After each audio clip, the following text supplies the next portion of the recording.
First, let's put this in perspective. $14 trillion. How much is that? That's the amount of money that Cory Bush and other woke congresspersons are wanting for reparations for black people, blackish people in America whose descendants were slaves. Now, let's put that in perspective. You ready? There are almost $37.5 trillion in the world. I mean, if you were to take all the money on the planet, put it in one bank account, all the different currencies, it would be the equivalent of $37.474 trillion by most estimates. There are different estimates, but that's the most commonly heard. All right, so 14 trillion, that's about a third of all the money on the planet. They want that to go to 42 million black Americans, blackish Americans. Let's try another thing. How much is the national debt? Where does the USA national debt stand? Well, interestingly enough, it is 34 trillion, almost as much as all the money on the planet. So again, they want almost a third of all the money, or the equivalent of the national debt. That's a lot of money, but that's only the beginning of the issue that we're facing here. So they want $14 trillion for every descendant of African slaves in the United States. Now, it turns out, according to 23andMe, they tell you your racial identity. They don't call it racial, but it's racial identity. And lo and behold, I discovered that I am 0.5% Nigerian. Where did that come from? Well, apparently, somewhere back in my ancestry, somebody had relations with an African, probably a slave. So how much of that $14 trillion do I get? Well, their plan is to break it down to $33,000 per descendant. So do I get like 0.5% of $33,000? How's that going to work? Virtually every black American is not totally black. They also have white ancestors. So let's say, for simplicity's sake, there is a person and there's a black person, and she wants to qualify for reparations, and they want to know, well, how much of this $333,000 per person are you going to get? Well, if you're only half black, you only get half of it, right? What if you're quarter black? Get a quarter of it. What if you're 0.5%, like me? Well, then you get 0.5%. How does that work? Well, the answer is it doesn't work. Okay, we got another problem with this. So you're going to pay every black person, $33,000. But what about the black people who are born tomorrow? There will be black babies born tomorrow. Are they going to be cut out of this? They're not going to get anything? Or does every black person from here and forever get paid reparations for pain and suffering or whatever? How is that going to work? No, wait a minute. What about all the black people who have lived and died since 1619? Do they not get reparations? I mean, the fact that they're dead, does that cut them out, or do their descendants get their cut? So let's say that you're a black person living in America and you can trace your ancestry back 200 years. I don't know, what would that be? Let's say 6 generations. So each person of each generation gets $333,000. And you and your kinfolk are going to split that up somehow, some way. I guess you're going to have to use Chat GP, whatever it is, to figure this out. How's that going to work? But that's not the big problem. Here is the single biggest problem that this reparations measure presents. Is it really going to satisfy anybody? Let's say that we passed reparations, we added 50% to the national debt in so doing, or nearly so.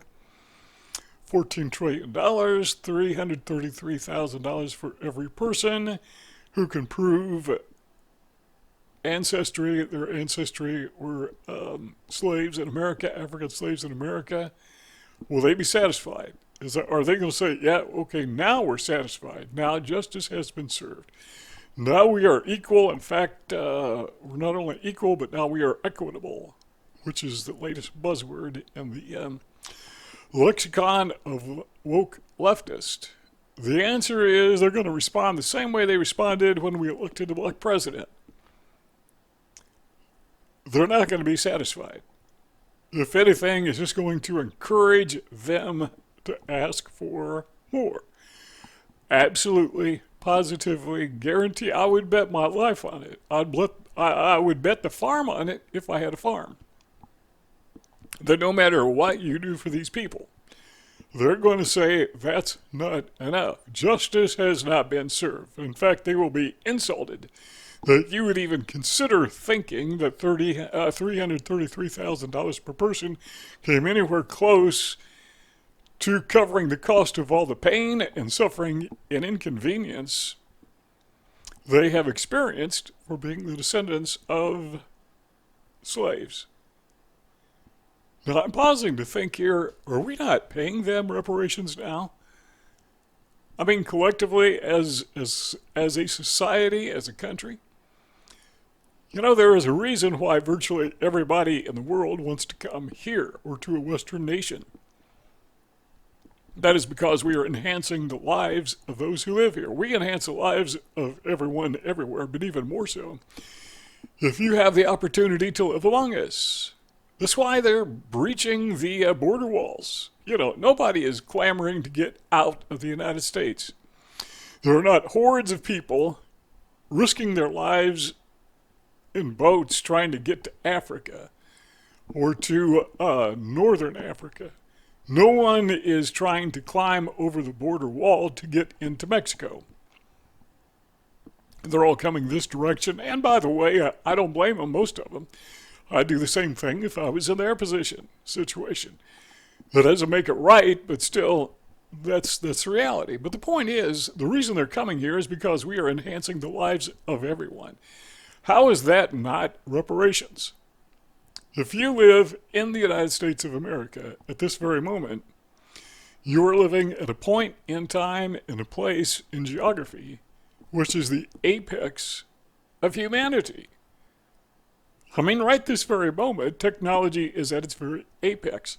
Now, I was watching a YouTube video yesterday, and they were talking about artificial intelligence and how this is going to significantly enhance the lives of everyone.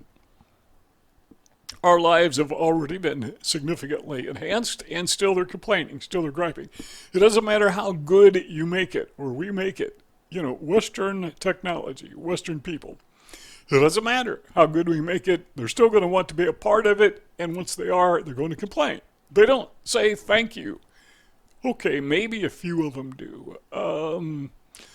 I hear some Africans now and again on the internet with podcast, whatever, who are very grateful patriots for having the privilege of living among us.